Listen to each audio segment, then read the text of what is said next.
आप short notes में आज यहाँ आए। जैसा आपको पता है कि आज मोदी जी के जो मोदी 3.0 जो है आज उसका 100 दिन मुकम्मल हुआ।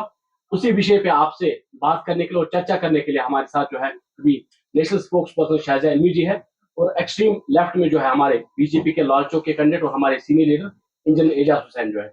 मैं शाहजहां जी को बताना चाहता हूँ कि आप मीडिया से बात रखिए आपने। वैसे एक्सट्रीम लेफ्ट इनकी आइडियोलॉजी नहीं है लेकिन मुझे बड़ा फक्र है, हमारे साथ लाल चौक के कैंडिडेट हैं और इतना जरूरी और अहम दिन, प्रधानमंत्री जी की सालगिरह भी है, आप सब जानते हैं। और आज के दिन 100 दिन क्या कुछ किया है हमारे प्रधानमंत्री जी ने और क्या कुछ है आगे के लिए।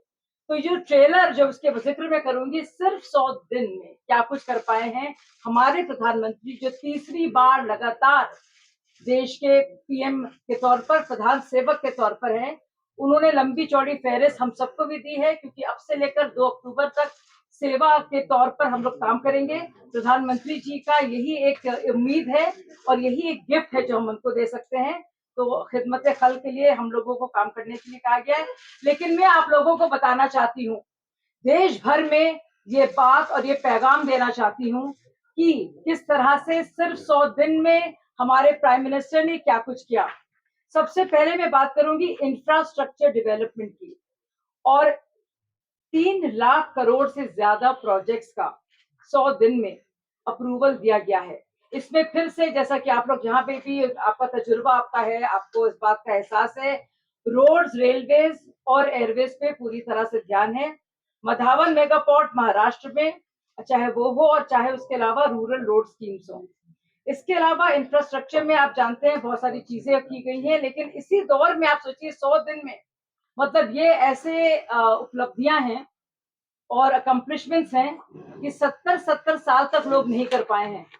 और सोचिए 100 दिन का हाल है, तो ये ट्रेलर है। और आप सोचिए कि चाहे वो शिंकुला टनल हो या 8 न्यू रेलवे लाइन प्रोजेक्ट्स हो, जिसके तहत 4.4 crore man days of employment अभी से उसका अप्रूवल हो गया है और शुरुआत भी हो गई है। लाल बहादुर शास्त्री इंटरनेशनल एयरपोर्ट बनाया गया है और अप्रूवल उसका दिया गया है वाराणसी में। इसके अलावा बागडोगरा वेस्ट बंगाल में आप देखिए, और न्यू स्ट्रिप्स आप देखिए जो अगाटी और मिनीकॉय में है। ये बात आप सब लोग जानते हैं कि आजादी के बाद से पहले 70 सालों में जितने भी एयरपोर्ट्स बने थे, ठीक उतने ही एयरपोर्ट्स पिछले 10 साल में बने हैं। तो इस तरह का काम है, और मतलब मुझे लगता है ऐसा कभी हमने देखा नहीं, और एक फक्र की बात है कि हमारे देश में इस तरफ काम हो रहा है कि हम इंडिया अब वर्ल्ड की 5 इकोनॉमीज में से हैं और पहले 3 में आने वाले हैं। और हम ये भी चाहते हैं कि कश्मीर का ऐसा डेवलपमेंट हो कि कश्मीर भी बाकायदा, जम्मू एंड कश्मीर जो है बाकायदा फर्स्ट 3-4 इकोनॉमीज की स्टेट इकोनॉमीज में उसका नाम दर्ज हो।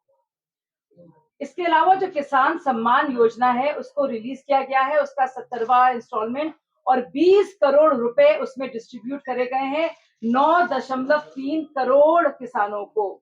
ये सिर्फ मैं 100 दिन की आपके बारे में आपको बता रही हूँ।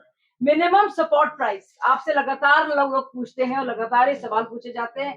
खरीफ क्रॉप्स का 2024 से 25 का इंक्रीज किया गया है और उससे फार्मर्स को इतना लाभ मिला है कि 2 लाख करोड़ का उनका अधिक फायदा हुआ है। इसके अलावा जो मिडिल क्लासेस हैं, और मेरे ख्याल से बहुत से लोग हम लोग रिलेट करेंगे इससे, कि no tax on income up to 7 lakh, क्योंकि अब ये सारे कानून यहाँ पे भी लागू हो रहे हैं पहली बार। तो मुझे लगता है इसके असरात आप सब पर भी होंगे। No tax on income up to 7 lakhs, salaried individuals can save up to 17,500 rupees in taxes। तो जो लोग बाकायदा जो सैलरी क्लास है उनको इतने पैसों की बचत कर सकते हैं। इसके अलावा जो इनकम टैक्स के रूल्स हैं बड़े आसान किए गए हैं, क्लियर किए गए हैं, ताकि लोग उसका फायदा उठाएं। इसके अलावा यूनिफाइड पेंशन स्कीम्स, प्रधानमंत्री योजना के तहत 3 करोड़ और नए घरों को अप्रूवल मिला है। 1 करोड़ घर अर्बन स्कीम में, 2 करोड़ घर जो है कंस्ट्रक्शन में, जो रूरल एरियाज में होंगे। अब कश्मीर के लिए खास एलोकेशन क्या है, इसका तफसील से जो इसका होगा उसके बारे में प्रधानमंत्री जी आपको परसों आ रहे हैं, आपको बताएंगे रूबरू होकर। इसके अलावा फाइनेंशियल रिलीफ के तौर पर आप देखिए, चाहे हमारे स्टार्टअप्स हो, इनोवेशन हो हमारा, या 31% जो एंजल टैक्स था जिसकी वजह से स्टार्टअप्स की शुरुआत में और शुरुआत करने में तकलीफ होती थी, आप देखिए किस तरह से उसको बढ़ाया गया है, मतलब हटाया गया है, माफ कीजिएगा।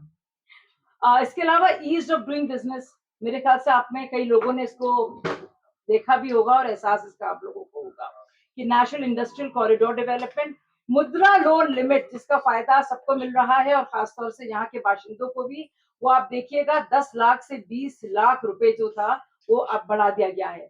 अब इसमें कितना एलोकेशन कश्मीर का होगा, ये सवालात आप पूछ सकते हैं और हक से पूछ सकते हैं। 2 lakh crore PM package announce किया गया है जो एम्प्लॉयमेंट को इम्प्रूव करने के लिए। और जब ये लगातार सवालात पूछे जा रहे हैं कि अनएम्प्लॉयमेंट और बेरोजगारी को लेकर क्या कुछ हो रहा है, तो मैं बता दूं कि इन 100 दिनों में ही ऐसे फैसले लिए गए हैं कि 41 मिलियन यूथ को अगले 4-5 सालों में प्राइवेट सेक्टर के जरिए और स्कीम्स के जरिए उनको एम्प्लॉयमेंट दिया जाए। जहां तक यूथ की बात है तो एम्प्लॉय जो 1 लाख रुपए जिनको मिल रहे हैं उनको बेनिफिट मिलेगा गवर्नमेंट कंट्रीब्यूशन टू ईपीएफओ। और विमेन एम्पावरमेंट के बारे में 90 लाख सेल्फ हेल्प ग्रुप्स हैं, लखपति दीदी स्कीम है, 2500 कम्युनिटी इन्वेस्टमेंट फंड है।